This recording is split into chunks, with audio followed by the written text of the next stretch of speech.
You're listening to The Bible Guys, a podcast where a couple of friends talk about the Bible in fun and practical ways. Hey, welcome to The Bible Guys, everyone. Here we are, Chris. We are Chris and Jeff again. Woohoo! It's good to be back, buddy. If you're following in real time, 2 weeks ago I was out. Last week Jeff was out. We had a spattering of guests. Really fun, kind of a little buffet of guests. Spattering. Yes. Sounds messy. Yeah. Yeah. Whenever you're not here, Jeff, everything's messy. No, it was great.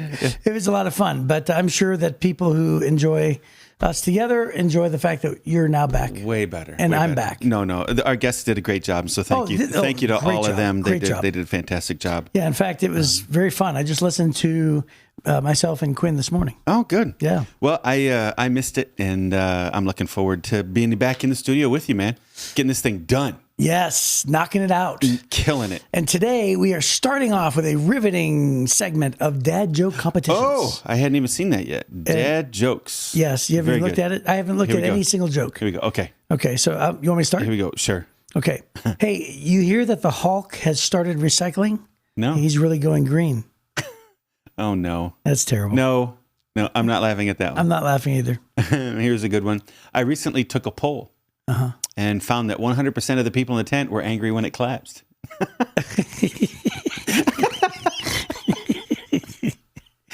That's a good one. I like that one. It's just so random. It's so random. Of course they were angry when it collapsed. That's so funny. And by the way, tent collapsing is not fun, is it? No, it's not. Excuse me. Okay. Had it happen a few times. Number 2. Here we go. Just reading that there's a small island off the coast of Italy with 5 million Sicilian people. That's the biggest number I've ever seen. What? Let me read it again. Sicilian. Just reading that there's a small island off the coast of Italy with 5 million Sicilian people. 5 million Sicilian.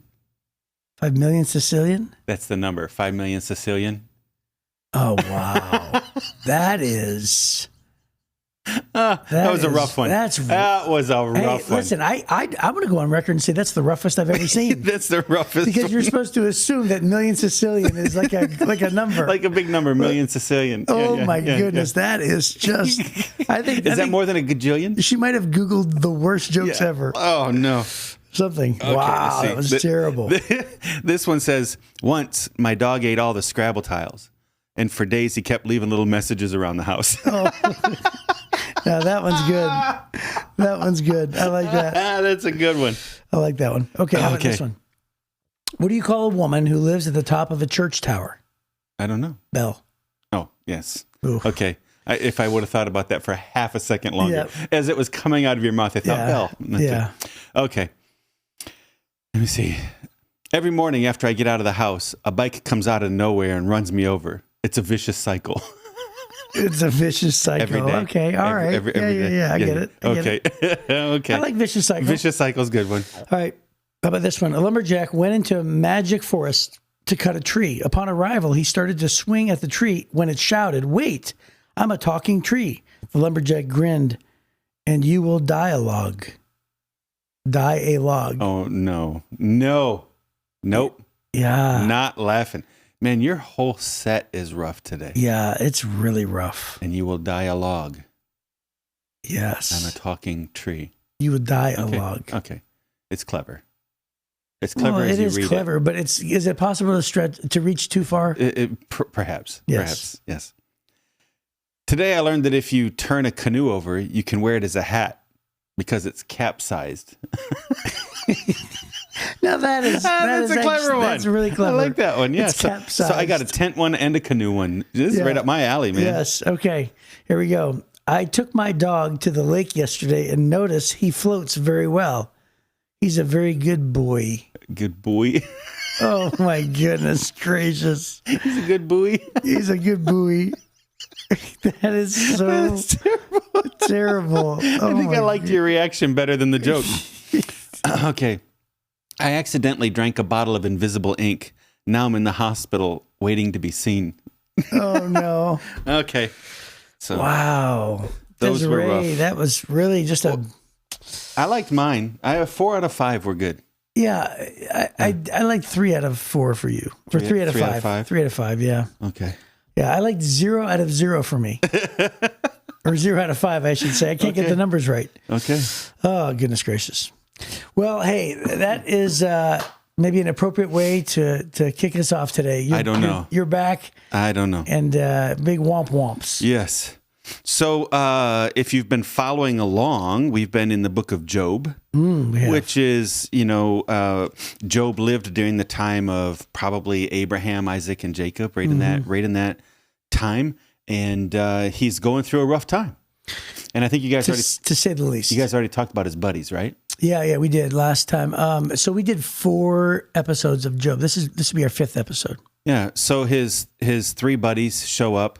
With friends like this, who needs enemies, quite honestly. Right. They're just kind of going after him. And in this chapter specifically, 19, he finally says, come on, you guys have busted my chops 10 times. You're hurting my feelings. You're making me mad. By the way, I feel like now I don't feel like you're helping, because they start off, oh, we just want to help you figure out what's happening, Job. And then by now, because they just keep hammering him and hammering at him, that if you look at the beginning of this chapter, he says, I don't feel like you're helping me now. I think you're trying to just rub it in my face. And he says, if I've sinned, if this is me and God, then it's none of your business. It's between me and God, right? That's what he says at the beginning. And then he kind of blames God. Have you ever been there? In verse 6, he says, it's God who's wronged me. Yeah. Right? Yeah, we were talking about that earlier, the fact that we went through all of Joseph, and Joseph seems like he had like the perfect reactions. Right. And Job seems like he has the most unbelievable reactions, but then he finally comes around and shows his humanity in his thoughts. Well, he's frustrated with God. Right. But then he comes into, hey, but everything's going to be okay. And then he's frustrated again and everything. And I feel like that's me a lot of times, up and down sometimes. Sure. Well, I think that's everybody, isn't it? Yeah. We have good days and bad. Absolutely. So the context of this chapter is he feels like he's getting roughed up by his friends again. And he's telling them, I think I'm convinced that this is only between me and God. It's none of your business. But we're just going to read a few verses today, and these are unbelievable, considering I believe these would be the earliest written words within the Christian and the Jewish religious writings about eternity like this. Because Job was written before Genesis and chronologically. Yeah, right. Job would have probably been the oldest book written in the Bible. So here's what he says. We're just going to read Job 19, 23 through 27. And it says, oh, that my words could be recorded. Oh, that they could be inscribed on a monument, carved with an iron chisel and filled with lead, engraved forever in the rock. But as for me, I know that my Redeemer lives, and he will stand upon the earth at last. And after my body is decayed, yet in my body I will see God. I will see him for myself. Yes, I will see him with my own eyes, and I'm overwhelmed at the thought. Right? And then he goes on and says, why do you guys keep persecuting me? So, right. But he has this pause. So early in the chapter, he says, hey, this is between me and God. Then he's frustrated with them for busting his chops. And then he comes back and goes, you know what? As for me, I know that my Redeemer lives. I wish that all my complaints would be written in stone. And, hey, somebody needs to be keeping a record of this. As we sort this out, somebody needs to be keeping a record of it. But here's what I know. No matter what, God's good. Whether I live or die, I'm going to see him someday physically. Yeah, and it's really interesting. We didn't read it, of course, but the very next verse says, how dare you go on persecuting me, say it's his own fault. You should fear punishment yourselves, for your attitude deserves punishment. So he goes back to, just yelling at his friends. Yeah. So really this is this haven, right? It's this isle of refuge in the middle of his conversation. And he's like, hey, the one thing I know, just like you said, my Redeemer lives. And how could you not think of that song? Yeah. Right?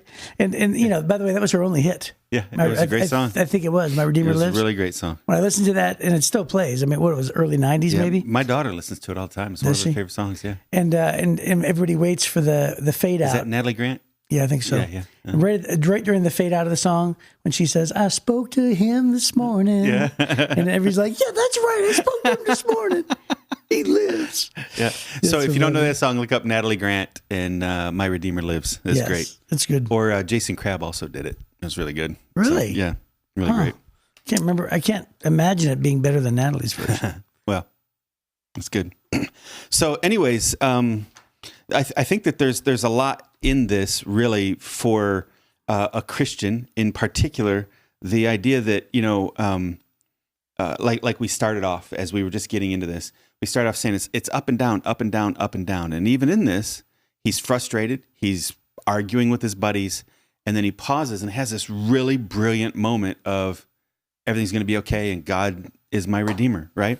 And then he goes back to arguing with them again. And this is most of the book of Job, by the way. Most of the book of Job is him going back and forth, back and forth, back and forth on this. But let's talk about this idea of, I know that my Redeemer lives.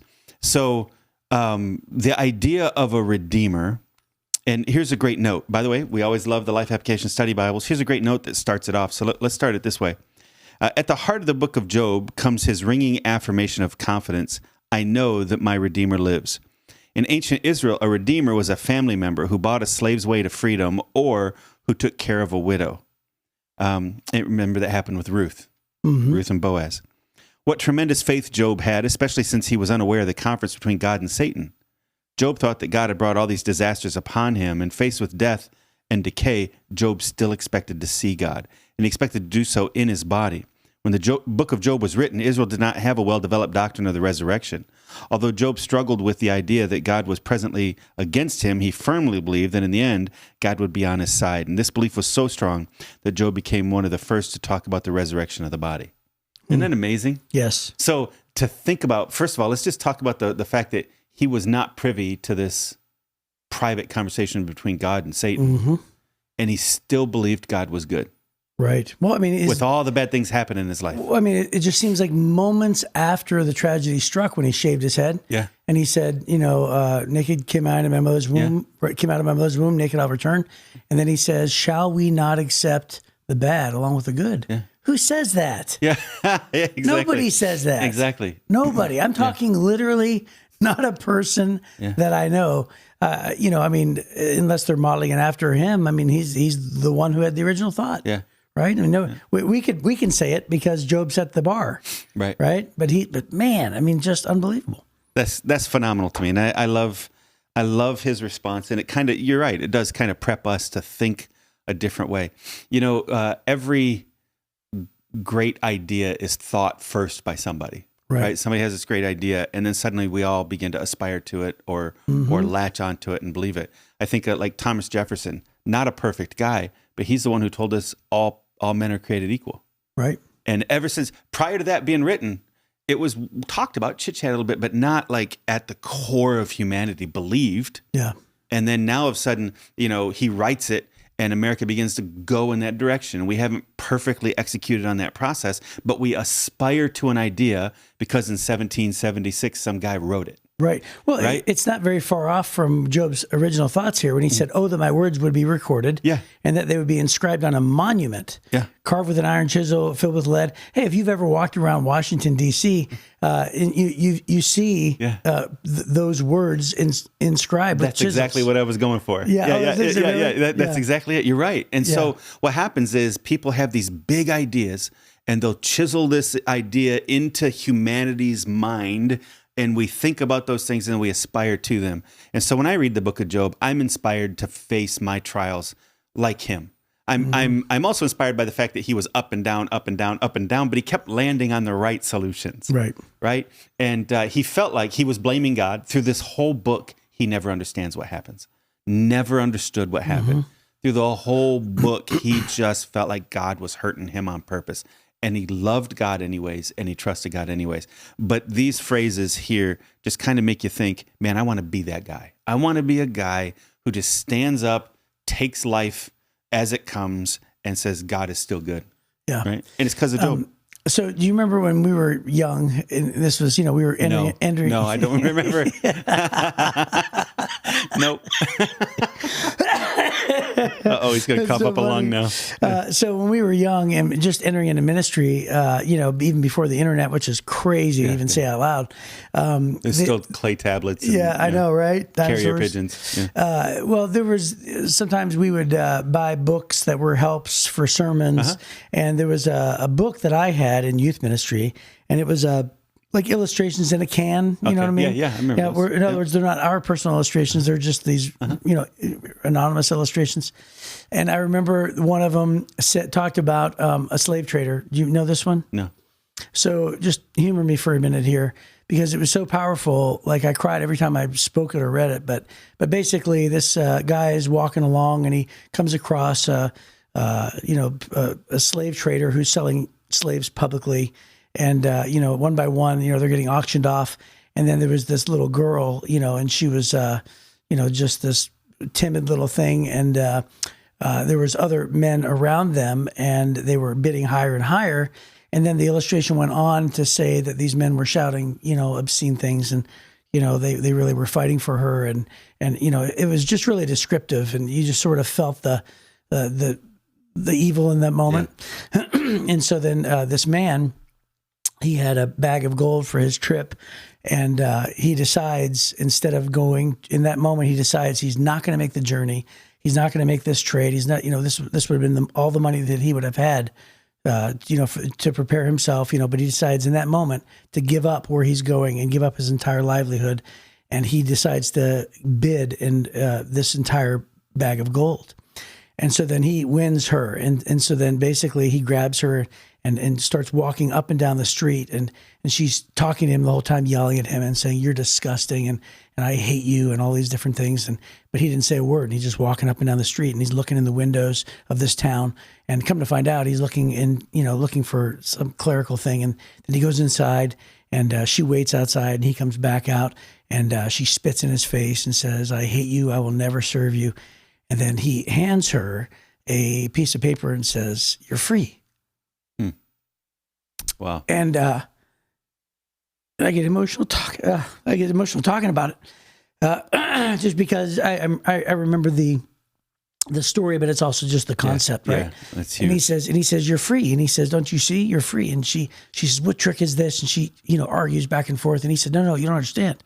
He goes, "I bought you to set you free." And then finally, when it finally all sank in, she said, "Are you serious?" Then he unchains her and he says, "Go."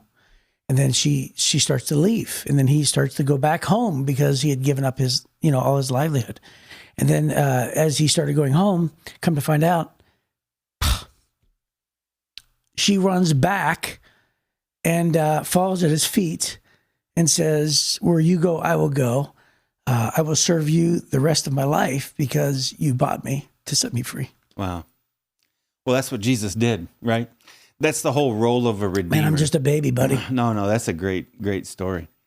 The role of a redeemer was, there were two kinds of redeemers. The one was for slaves, and oftentimes it would be a family member that would go and they would work through their life and then go buy a family member's freedom. Mm-hmm. Slavery in that day was different. In America and in the West, we had chattel slavery, where people would go and they would own a person, right, for life. Whereas in this time, much of the slavery in the Middle East was more debt owed or a crime being paid for, right? And there was a season, there was time, 10 years, 20 years, or whatever, and then you were done, you served your term. But family members could buy you out of that debt, or somebody else could. So always, they were almost always called kinsman redeemers. The other one would be widows, right? So like in the book of Ruth, for instance, there was no safety mechanism. They didn't have life insurance policies and, all those kinds of things. And so family would have to care for family. The problem was, a lot of times a woman would be married and then taken from her family and her village and would be far, far away. Her husband would die. She's not alone and has no way to make it home. And so sometimes a good, gracious family member, often a brother or an uncle or somebody, would step in and purchase the right to care for that woman, right? That person. And so it would be a kinsman redeemer. And in this instance here, this is what he's saying is, and that man then would step in and say, "I'm her provider and I'm her protector." So otherwise, there's no other option. She's going to be working the streets, right? If she wanted to stay alive. And so the man would step in. It would cost him money. He'd have to put up not quite what we would consider a dowry, but there would be this expectation, something very similar. which would then be her life insurance policy, right? To take care of her. Right. And he would say, I'm going to protect her. I'm going to provide for her. And this is what he's asking for. These friends are kind of bullying on him. And he said, man, I need God to step in and protect me. He's the only one that can provide for me. And he's the one that can protect me. This is my Redeemer, the one who buys me, right? And then he says, and then I know this, whether I live or die, no matter what, I'm going to see God with these eyes, and I'll be with him. So while he didn't understand what was happening in his life, and I think a lot of times things happen in our lives, we don't understand them, we can have confidence like Job that God is good, and we're going to see him with our own eyes. And he ends it with, and I'm overwhelmed at the thought. Just the idea of heaven, the idea that even though we're sinners, the book of Haggai has that same story, right? Haggai was a prophet. God tells Haggai, go marry this prostitute. Haggai goes, oh, I'm a man of God. I can't. And he said, nope. God says, go do it. So he does. And then after he marries her, she cleans up, she changes her lifestyle. And then after time, she goes back, starts working the streets. She runs away from him. And he goes and gets her and brings her back. And she leaves and she runs away again. And then one day he's walking through the streets and he sees her being sold. And the Bible says he stepped up and bid on her and he bought her and then set her free from her slavery and brought her back into the home again, having completely forgiven her and giving her another chance.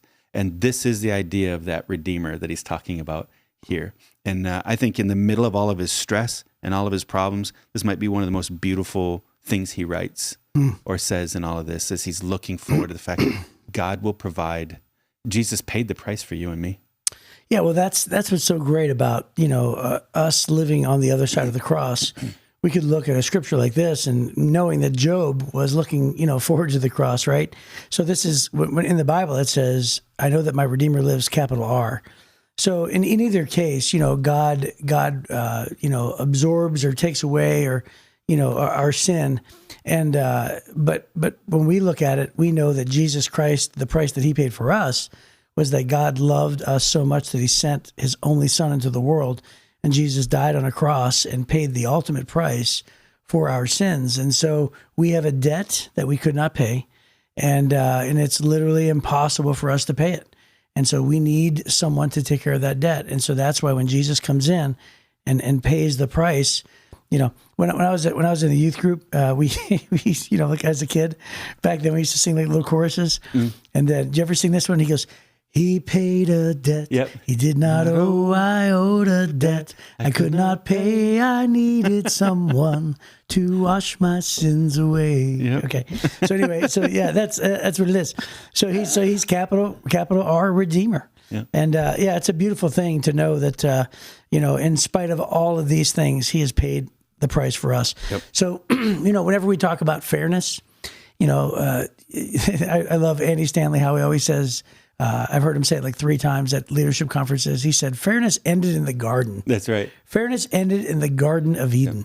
Fairness doesn't exist. It doesn't exist.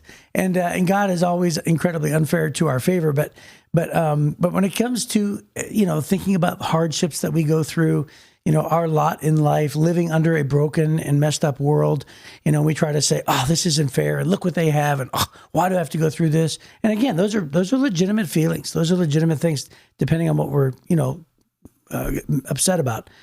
We could always go back and say, but guess what? You get heaven, and Jesus paid the price for you. He died on a cross for you because he loves you that much. I know that my Redeemer lives. We can always say that in the midst of any trial. Yep. And that's it. That's the answer. Turn to God. Remember, he lives. That's right. Hey, well, listen, that is our time. So hopefully we will see you next time on The Bible Guys.